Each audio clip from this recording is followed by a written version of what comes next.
Terusnya kita ke Bumi Kenyalang. Antara paparan dari Sarawak, penubuhan Pusat Pembangunan Komuniti dan intervensi sedia pelbagai perkhidmatan untuk komuniti pemulihan. Rinciannya langsung bersama Bumawin. Buma, silakan. Baik, terima kasih Nurul. Penubuhan Pusat Pembangunan Komuniti dan Intervensi CDIC merupakan pelan tindakan bersepadu bagi menangani isu dadah dan substans MIDS Sarawak ke arah memperluas akses serta rujukan rawatan dan pemulihan yang berterusan dalam komuniti. Menteri Pembangunan Wanita, Kanak-kanak dan Kesejahteraan Komuniti, Datuk Seri Fatimah Abdullah berkata, CDIC Daerah Dalat iaitu pusat kedua diwujudkan di Sarawak di bawah pusat sehenti OAC bagi MIDS daerah selepas CDIC Daerah Bau. Jelas Datuk Seri Fatimah, penubuhan CDIC Dalat di Oyak ini ditubuhkan untuk kegunaan bersama oleh OAC, MIDS Daerah Dalat, Mukah, Matu dan Daro.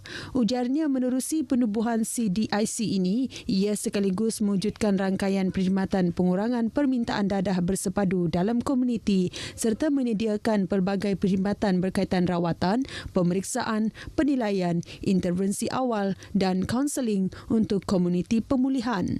Beliau yang juga ahli Dewan Undangan Negeri Dalat berucap demikian pada majlis perasmian CDIC Daerah Dalat di Oyak Mukah. Tambah Datuk Seri Fatimah, CDIC lain yang akan ditubuhkan adalah di Subis, Miri, Sungai Asap, Belaga dan Limbang.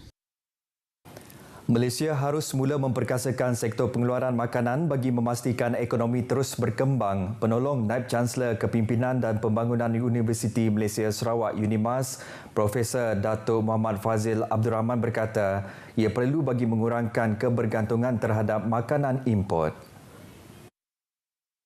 Dengan memfokuskan usaha itu, ia akan berupaya meningkatkan kedudukan ekonomi negara.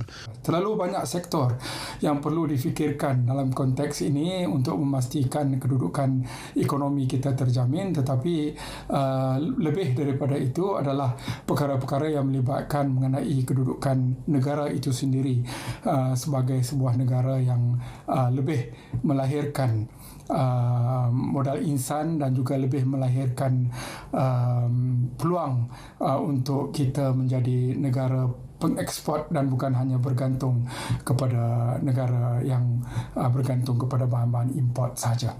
Profesor Datuk Muhammad Fazil menjelaskan perkara itu kepada pemberita RTM di Kuching.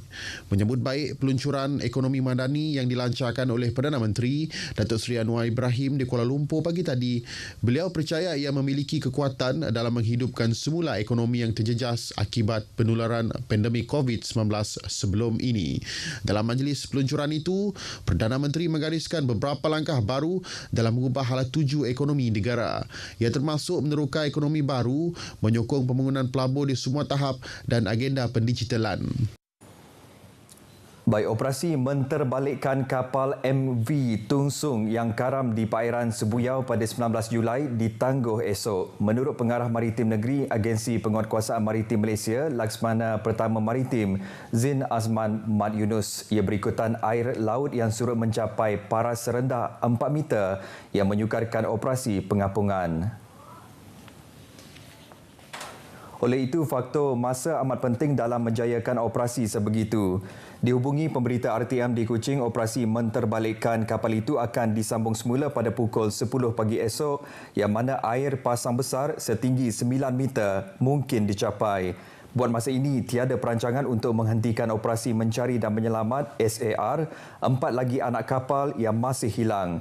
Memasuki hari ke-8 SAR, seramai 103 orang anggota daripada pelbagai agensi terlibat dalam pencarian 4 anak kapal kargo membawa muatan batu yang terbalik di perairan Sebuyau Rabu minggu lepas. Perkembangan kes perbuatan khianat sembur cat dikubur yang berlaku di Bintulu. Seorang lagi suspek ditahan polis bagi membantu siasatan berkaitan kes menyebur cat di 51 buah kubur di tanah perkuburan Islam Kemunting pada Isnin lepas.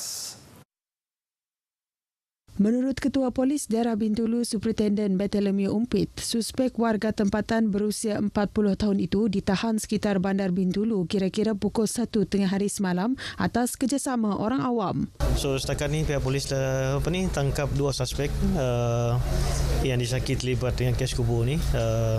So semalam kita tangkap seorang suspek, satu lelaki warga negara tempatan, anggaran umur lebih kurang dalam 40-an, dan kita telah rampas beberapa barang kes dan juga pakaian yang digunakan, dan suspek telah ditahan reman semalam sehingga 28 bulan. Beliau berkata demikian kepada pemberita di Bintulu. Kes disiasat di bawah Seksyen 427 Kanun Keseksaan. Saudara, seramai 1,239 penagih dadah ditahan bahagian siasatan jenayah narkotik daerah Ibu Pejabat Polis Daerah Kuching bagi tempoh Januari hingga Jun tahun ini. Menurut Ketua Polis Daerah Kuching, ACP Ashmon Bajah, daripada jumlah tersebut, seramai 864 atau 69.73% individu mempunyai rekod jenayah lampau berkaitan penyalahgunaan dadah. ACP Ashmon menerusi kenyataan media memaklumkan bahawa sejumlah 841 kes atau 72.30% daripadanya telah dituduh di mahkamah. Manakala operasi bersepadu pencegahan jenayah khas yang dilaksanakan bagi tempoh sama turut direkodkan kenaikan 1 kes bagi jenayah indeks berbanding 401 kes bagi tempoh sama tahun lepas. Jenayah bukan indeks turut mencatatkan peningkatan kepada 122 kes atau 43.4%. Daripada jumlah tersebut, sebanyak 63.43% kes telah diselesaikan.